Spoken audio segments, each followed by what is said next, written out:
Bismillahirrahmanirrahim. Bienvenue mes chers confrères une autre fois, toujours dans le cours des méningites. C'est la troisième partie. Cette fois-là, on va aborder de la clinique. Donc, on va aborder les méningites purulentes. C'est le but du cours, les méningites purulentes et les méningites dites à liquide clair. Les liens sont toujours disponibles dans la description comme d'habitude. Je vous invite à abonner pour recevoir ces vidéos pendant toute l'année. Je vous demande le maximum de j'aime, le maximum de partage afin que ces vidéos atteignent le maximum d'étudiants. Donc, on a vu déjà la fois passée le rôle de la ponction lombaire. On a vu déjà dans la première partie le syndrome méningique et syndrome méningé et le syndrome encéphalitique. Là, maintenant, on va aborder de la clinique. Commençons premièrement avec cette vidéo-là sera dédiée aux méningites dites purulentes. Purulente veut dire que le SCS qu'on va ponctionner, il a un aspect bien sûr qui est purulent, donc c'est la prédominance des polynucléaires qui sont altérés. Donc vous savez que le PU, c'est quoi du PU? Le PU, c'est les polynucléaires qui sont altérés pendant la réaction immunitaire, ça va donner du PU. Donc un PU, ça va orienter le diagnostic vers une affection ou bien un agent pathogène bactérien. Et comme vous voyez là, donc c'est une urgence médicale et thérapeutique. Les méningites purulentes sont très graves. Maintenant, on va avoir ou bien aborder quelques généralités sur ces méningites-là. Premièrement, c'est une urgence médicale et thérapeutique, bien sûr. Ce qui les caractérise encore, c'est le début qui est extrêmement brutal. Donc, devant un syndrome méningitique de début extrêmement brutal, fièvre élevée, donc là, avec un SCS purulent, là, on est devant une urgence vitale. C'est une méningite à germes bactériens, c'est le plus fréquemment méningocoque, le pneumocoque, tout ça sont des agents pathogènes très très virulents concernant le système nerveux central. Là, le risque de pronostic vital est mis en jeu. Donc, c'est une urgence. Le début, il est extrêmement brutal. La symptomatologie commence par des frissons, puis survient une ascension thermique très rapide.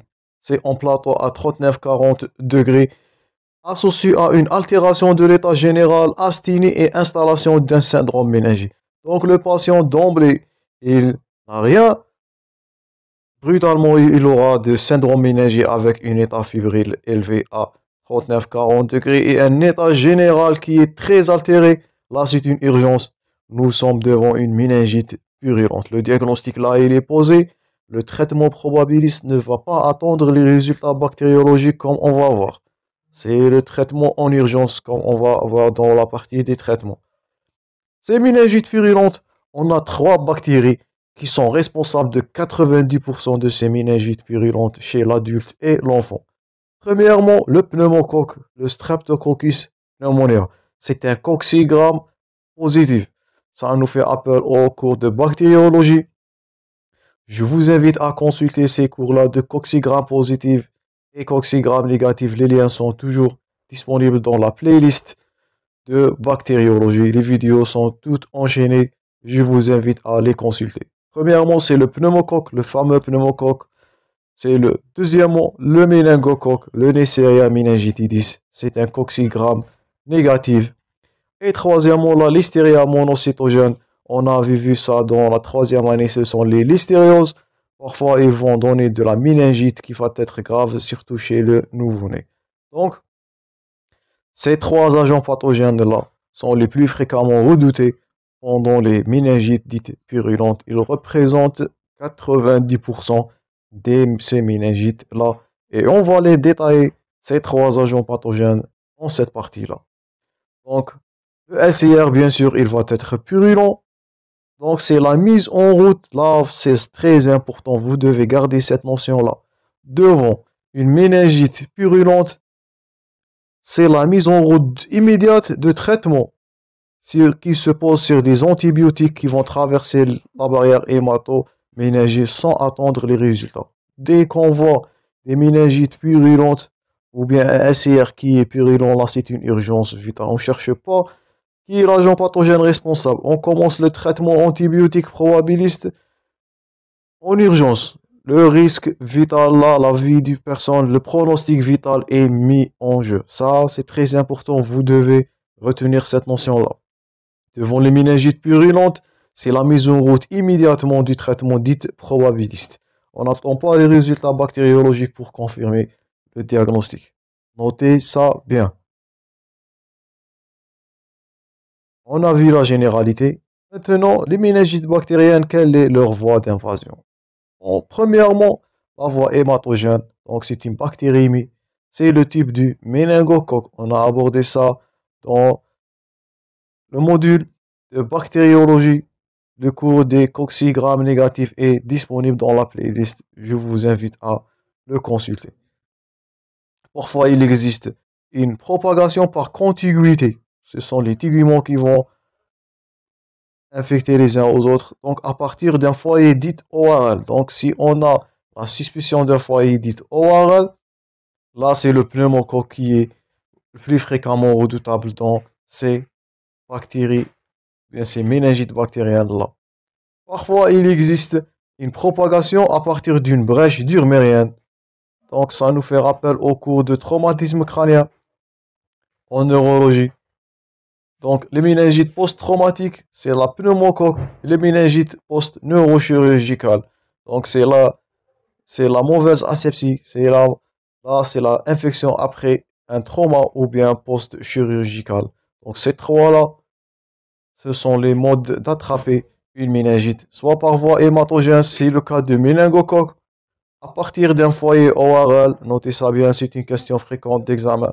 Une infection ORL suivie par un syndrome méningé, ça c'est une urgence. Ça peut être très probablement le pneumocoque et cela c'est une urgence thérapeutique. Le traitement antibiotique est à donner immédiatement dès qu'on suspecte le diagnostic. Et bien sûr par une brèche, c'est l'infection de la barrière à partir d'un traumatisme ou bien post-neurochirurgical.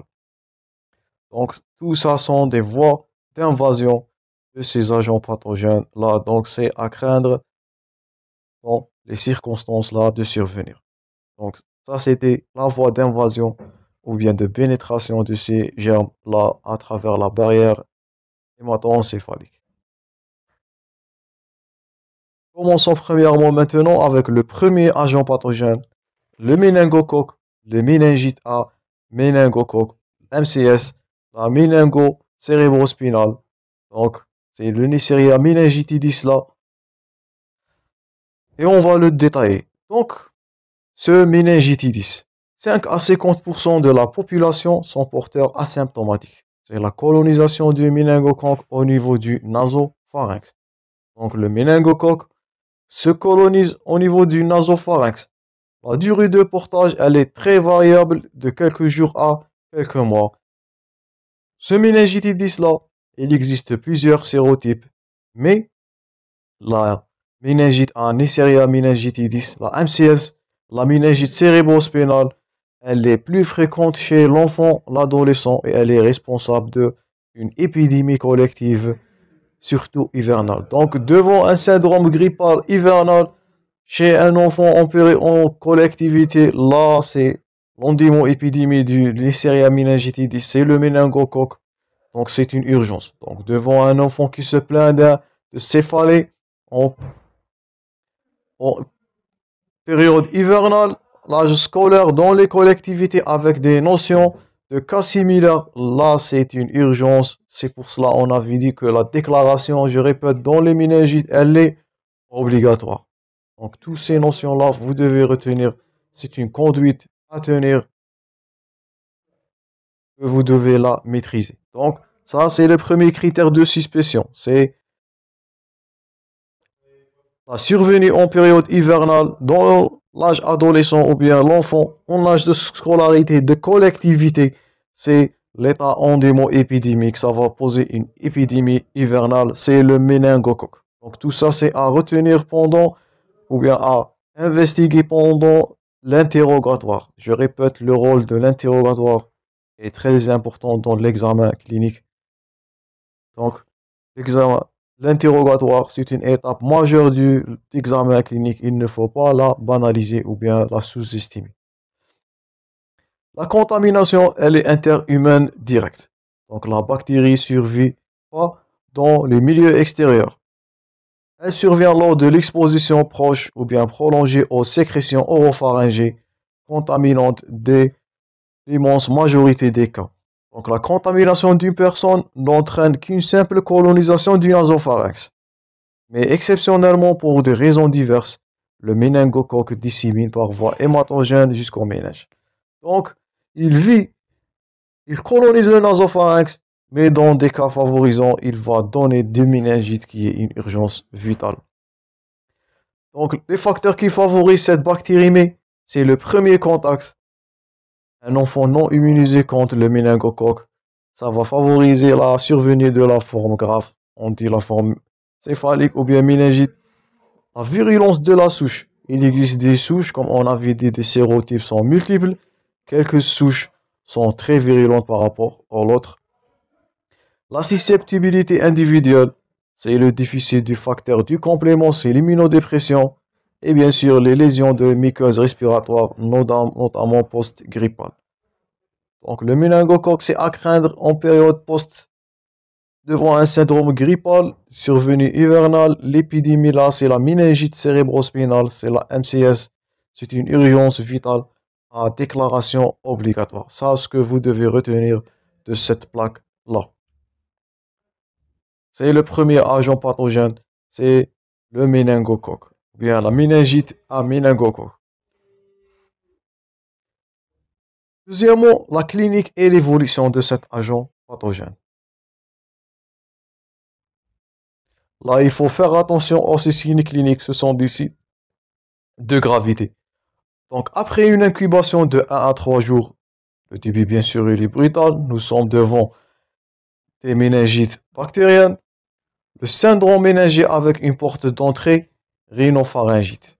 Donc, devant, comme je vous ai dit, devant des critères de comptage, de scolarité, l'enfant avec des cas similaires en période hivernale, là, c'est là. Alors, ça, le plus redoutablement, c'est du méningocoque. Il s'accompagne de quoi? De SHARP. S-H-A-R-P. Qu'est-ce que ça veut dire SHARP? S, c'est une splénomégalie, donc ça, vous devez retenir par cœur. Parmi les critères cliniques du méningocoque, c'est le SHARP. C'est la splénomégalie premièrement. H pour herpès labial. A, c'est pour arthralgie, c'est le syndrome grippal. R, c'est pour le rash, c'est la rougeur, c'est le purpura péticial.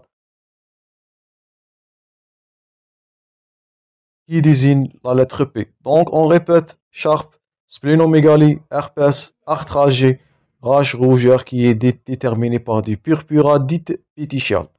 Donc, ça commence avec des purpura péticiales, tout ce qui est en rouge. Bien sûr, vous devez retenir, ce sont des questions fréquentes d'examen. Donc, la symptomatologie, elle est résumée par l'abréviation SHARP. Elle a une intensité variable au niveau des extrémités de l'abdomen, cette purpura péticiale. Elle est accompagnée, bien sûr, avec un syndrome infectieux, fièvre constante d'intensité variable, tachycardie, malaise général, frisson et langue sèche. Parfois, on note la modification de la conscience d'une simple obnubilation au coma profond, et ça, c'est le critère des gravités. Les convulsions, les troubles végétatifs qui sont liés à l'encéphalite. Donc, l'évolution, elle est variable selon le cas, selon l'état immunitaire du patient, selon la virulence du souche, comme on a abordé dans la plaque précédente. L'examen direct, ça nous fait rappel au cours du coccygramme négatif. On va trouver bien sûr des coccygrammes négatifs. Ils ont la forme de grains de café. Ça, on a abordé dans le module de bactériologie. C'est toujours, je répète, dans la playlist. Pour mieux comprendre ces agents pathogènes-là, je vous invite à consulter le cours du coccygramme négatif. Il est disponible dans la playlist de bactériologie. Donc, l'évolution de ce traitement se fait bien sûr vers la complication et la mort. Ça, c'est sûr. Sous traitement, l'évolution, heureusement, elle est favorable. Cependant, elle peut être défavorable émaillée de complications dans 10 à 15% des cas. Donc, c'est un agent pathogène très virulent de décès. Donc, malgré un traitement, il existe parfois des complications avec un taux de décès entre 10 à 15%. Donc, dans ces cas, le purpura pétichial V2 va devenir purpura fulminant ou bien le choc endotoxinique qui est indiqué là. Si on voit ça chez un enfant qui est atteint de méningocoque, là, ce sont des critères de gravité, ce sont des critères gravissimes. Cet aspect-là, c'est parmi les critères de gravité totale du méningocoque. Là, nous sommes arrivés à un état très, très, très critique de méningocoque. Donc, le purpura pétichial va devenir un purpura fulminant avec l'aspect nécrosant. Là, c'est le risque vital du patient et même le risque de amputation des membres, le risque fonctionnel des membres, malheureusement chez les nouveau-nés. Ça, on a déjà vu dans le cours des coxygrammes négatifs. C'est l'état de choc endotoxinique méningocoxique. Les complications, c'est infectieuse, c'est l'abcès cérébral, l'ampième, l'arthrite septique précoce. On a des complications dites mécaniques, donc c'est le cloisonnement méningé, l'hypotension intracrânienne, l'hypertension intracrânienne, l'hydrocéphalie. Tout ça, ce sont des complications redoutables concernant l'aspect ou bien le pronostic vital. Les complications immunologiques, c'est les arthrites tardives, parfois c'est de la péricardite et bien sûr les séquelles neuropsychiques. Parfois le patient va avoir des séquelles neuropsychiatriques ou bien neuropsychiques qui témoignent d'une lésion ou bien de l'encéphalite, la lésion du parenchyme cérébral. Donc, on récapitule le méningocoque. C'est la symptomatologie Sharp. On trouve dû à l'examen des coxygrammes négatifs en grains de café. Là, le diagnostic est confirmé. C'est en période hivernale. Notez bien la déclaration obligatoire, je répète, la notion de collectivité chez les adolescents et les enfants en âge scolaire. Tout ça sont des critères de diagnostic de méningocoque. J'espère que ces critères-là sont maintenant faciles à retenir. Et notez bien cet aspect-là, le purpura fulminant. Là, ce sont des critères de gravité devant des méningites à méningocoque. Dernièrement, concernant le méningocoque, le traitement. Quelle est la conduite à tenir devant une méningite à méningocoque?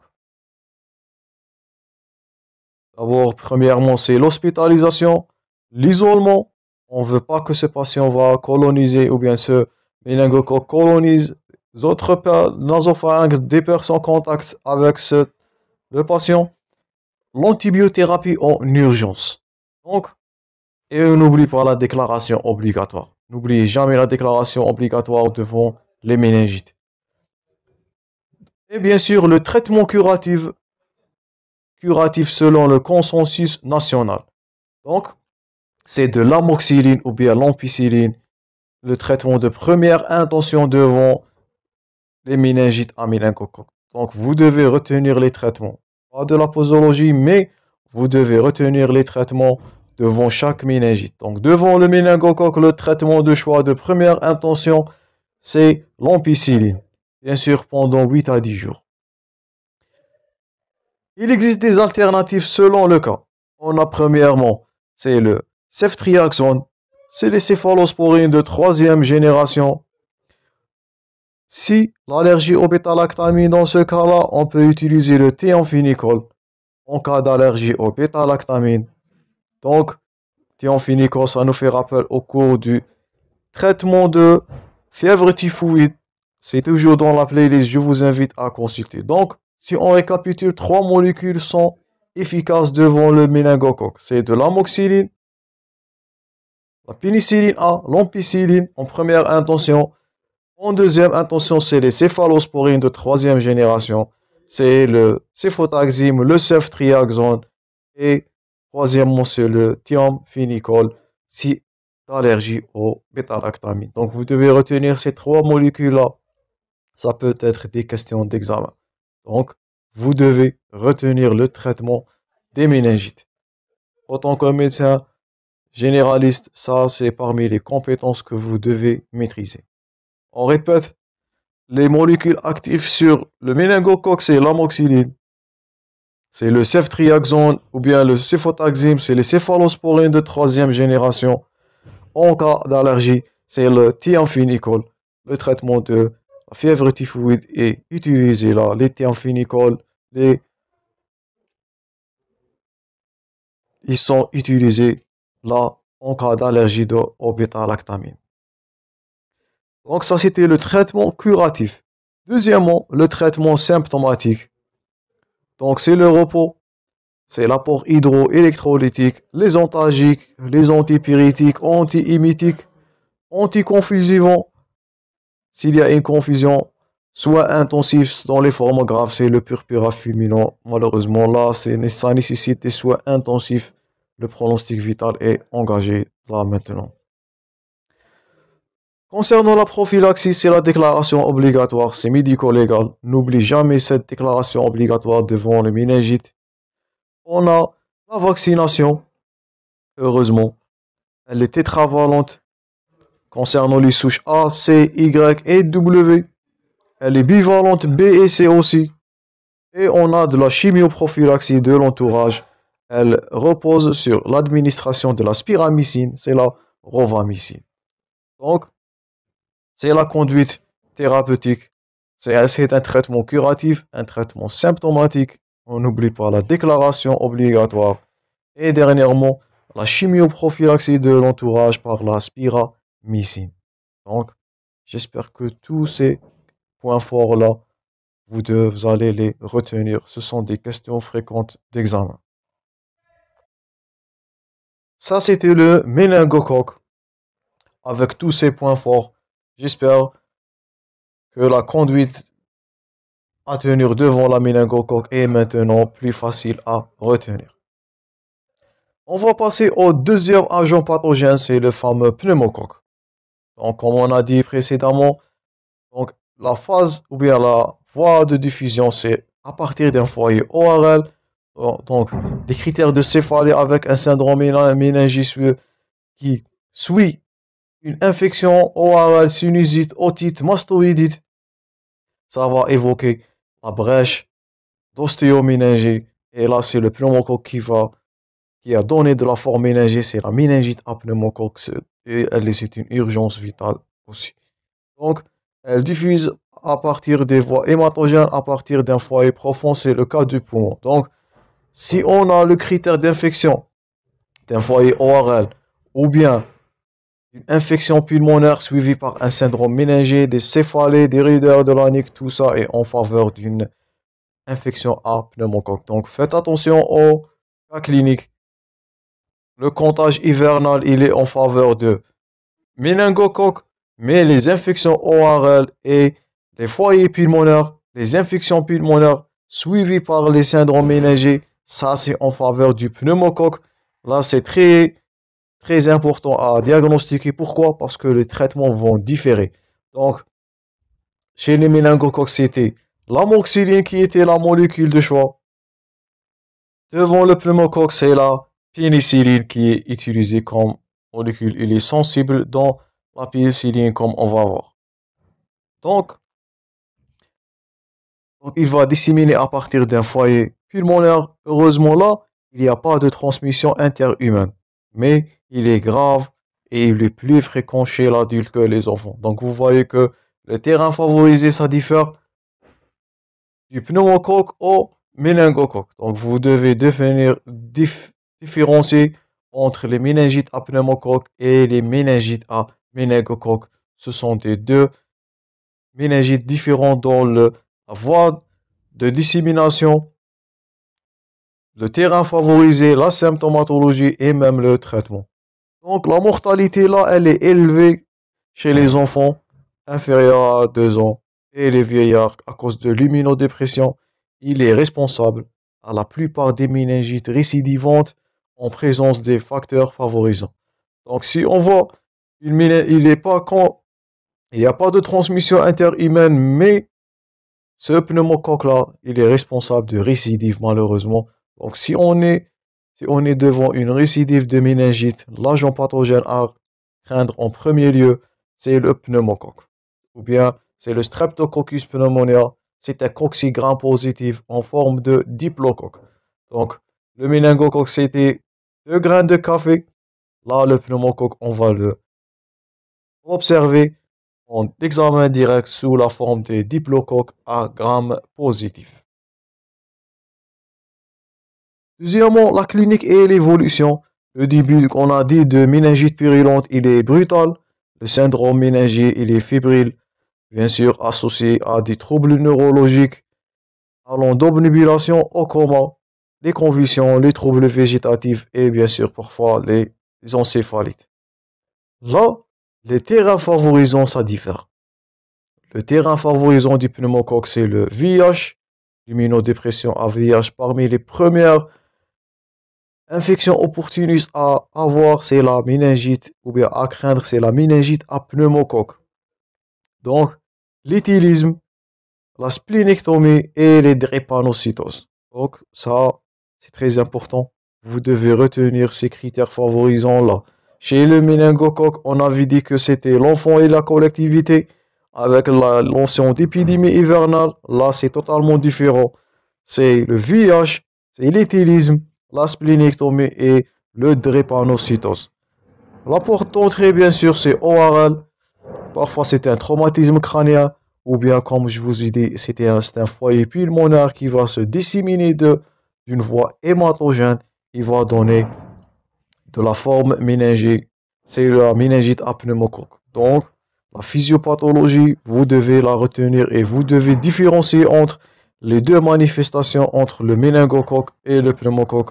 Pourquoi? Là, si vous trompez de traitement, vous allez risquer la vie de votre patient. L'examen direct du SCR et la culture va montrer bien sûr un diplocoque qui est disposé en chaînette, en flamme de bougie. C'est de grammes positifs. Ça nous fait rappel aux bactériologies. Le cours des coccigrammes positifs, il est toujours disponible dans la playlist de bactériaux. Je vous invite à consulter ces deux cours-là. Ils sont très importants pour mieux comprendre les méningites à pneumocoque et à méningititis. L'évolution sous traitement, elle est favorable, mais il y a les complications, la mortalité dans 30% des cas. Donc le pneumocoque là, il est plus virulent que le méningocoque. Les complications sont infectieuses, l'abcès cérébral, l'opium, l'arthrite septique précoce, mécanique, c'est la cloisonnement méningé, les troubles d'hypertension artérielle intracrânienne ou hypotension, l'hydrocéphalie. Les complications sont multiples. Les séquelles neurologiques sont présentes là. Ce sont des séquelles neurologiques focales et parfois c'est la surdité. S'il y a la notion d'un foyer ORL, malheureusement, le patient va subir d'une surdité. Donc, vous voyez, le deuxième agent pathogène, pneumocoque, il est très virulent. Ça nous fait penser à la gravité des méningites purulentes, comme vous voyez dans ces deux exemples-là. Dernièrement, le traitement de pneumocoque. Le traitement curatif, il est basé sur les bêta-lactamines. Donc, c'est cefotaxime, le céphalosporine de troisième génération. Et notez bien la notion du pneumocoque qui a devenu sensible, ou bien sa sensibilité qui a diminué à la pénicilline. Ça nous fait rappel au cours de la résistance des bactéries aux antibiotiques. Donc, la molécule qui était plus efficace sur le pneumocoque, c'est la pénicilline G. Mais si on a la notion de pneumocoque qui a une sensibilité diminuée à la pénicilline, on va avoir une molécule qui est puissante. C'est la vancomycine, c'est un glycopeptide, c'est un antibiotique de dernier recours à grammes positifs en perfusion continue. Donc, on récapitule le traitement, c'est les céphalosporines de troisième génération. Bien sûr, la pénicilline, le pneumocoque, il est sensible à la pénicilline, mais on note parfois la diminution de la sensibilité de ce pneumocoque à la pénicilline là. Ça pose un problème de santé publique. Ça nous fait rappel au cours de résistance des bactéries aux antibiotiques. C'est un problème de santé mondiale. Et là, c'est de la vancomycine qui trouve sa place. C'est un glycopeptide puissant. Il est bactéricide. C'est un antibiotique de dernier recours dont, concernant qui a le spectre sur les grammes des bactéries à grammes positifs. S'il y a l'allergie au bêta-lactamine, donc c'est le thiamphénicol, c'est les phénicolés qui vont trouver l'utilisation dans ces cas-là. La durée du traitement, vous voyez là, elle est allongée, c'est de 15 à 21 jours. C'est très grave. Le pneumocoque, il est très virulent. C'est une souche très virulente par rapport au méningocoque. On a de la corticothérapie pour limiter les réactions inflammatoires, éviter l'œdème cérébral. On peut utiliser le dexaméthasone. Donc, ça, c'est le traitement curatif. C'est l'antibiothérapie associée aux corticothérapies. Ça, vous devez le retenir. Le traitement symptomatique, c'est le repos, l'hydratation, les antipyrétiques, l'antalgique, l'anticonvulsivant. On n'oublie pas le traitement de porte d'entrée. S'il y a de l'ORL, on va traiter cette infection orale, cette otite ou bien cette mastoïdite. S'il s'agit d'une infection pulmonaire, on va traiter le foyer primitif. On doit traiter le foyer primaire, la porte d'entrée respiratoire. Bien sûr, le traitement de l'hypertension intracrânienne, le traitement chirurgical en cas de brèches, et bien sûr le traitement d'ostéoméningie et des mastoïdites. Donc, tout ça, c'est à traiter. La porte d'entrée et à traiter, c'est très important concernant le pneumocoque. Sinon, on va voir qu'on avait dit précédemment de la récidive de ce germe-là. Si on ne traite pas la porte d'entrée, vous voyez là, elle est notée en plus, c'est très important. On va avoir de la récidive de cette méningite à pneumocoque-là. Ça, ce qui caractérise ce pneumocoque, c'est la récidive et on ne veut pas voir ce stade. Donc, concernant la vaccination chez les sujets à risque, donc on dispose d'un vaccin antipneumococcique polyosidique. Il a 23 valences, c'est le pneumo 23. Et on n'oublie pas bien sûr la déclaration qui est toujours obligatoire devant les méningites. Donc, vous devez jamais oublier la déclaration obligatoire lorsque vous êtes en face d'une méningite. Donc ça, c'était le deuxième agent pathogène, le pneumocoque, avec sa physiopathologie et son traitement. J'espère que le pneumocoque et les méningocoques sont maintenant bien pris en tête. Vous devez maîtriser les infections à ces deux agents pathogènes-là, car ils sont très virulents. Vous ne devez pas tromper entre les deux. Arrivons maintenant au dernier agent pathogène concernant les méningites purulentes. C'est l'Haemophilus influenza. Donc, c'est une infection grave, atteint surtout le nourrisson, au plus tard jusqu'au l'âge de 5 ans. Elle est d'installation insidieuse, progressive et calme, au contraire des deux précédents. La porte d'entrée, elle est rhinopharyngée. Donc, le SCR, là, il est louche, avec la présence de bacilles à grammes négatifs, donc intra- ou extracellulaires. Ces bacilles grammes négatifs sont bien sûr de l'Haemophilus influenza. Donc, notez bien que cette hémophilus-là, ce germe, il est résistant à l'ampicilline. Donc, la pénicilline A ne trouve pas sa place dans cette infection-là à Haemophilus influenza. Le traitement, c'est de la céphalosporine de troisième génération. C'est le ceftriaxone, ou bien le céfotaxime, plus de la corticothérapie entre 4 jours. La durée de traitement, c'est de 21 jours. Et bien sûr, c'est la déclaration obligatoire. Donc, si on récapitule les objectifs de ce cours-là, donc, ce que vous devez retenir, c'est que les méningites sont des urgences extrêmes. Le début, il est brutal chez le pneumocoque et les méningocoques, mais il est insidieux chez l'Haemophilus influenza. Les trois agents pathogènes ou bien les trois bactéries les plus fréquemment répandues sont le pneumocoque, le méningocoque, la listériose et on a vu déjà la l'infection à Haemophilus influenza. Surtout ces deux agents pathogènes-là, le méningocoque et le pneumocoque. Vous devez maîtriser ces deux infections-là. Vous devez les différencier et les maîtriser. Donc, ça, c'était les méningites purulentes. C'est la fin de cette partie-là. Je vous remercie pour votre attention. Je vous demande le maximum de partage et de j'aime afin que ces vidéos atteignent le maximum d'étudiants. Bon courage, mes chers confrères. Je vous rencontrerai prochainement, Inch'Allah.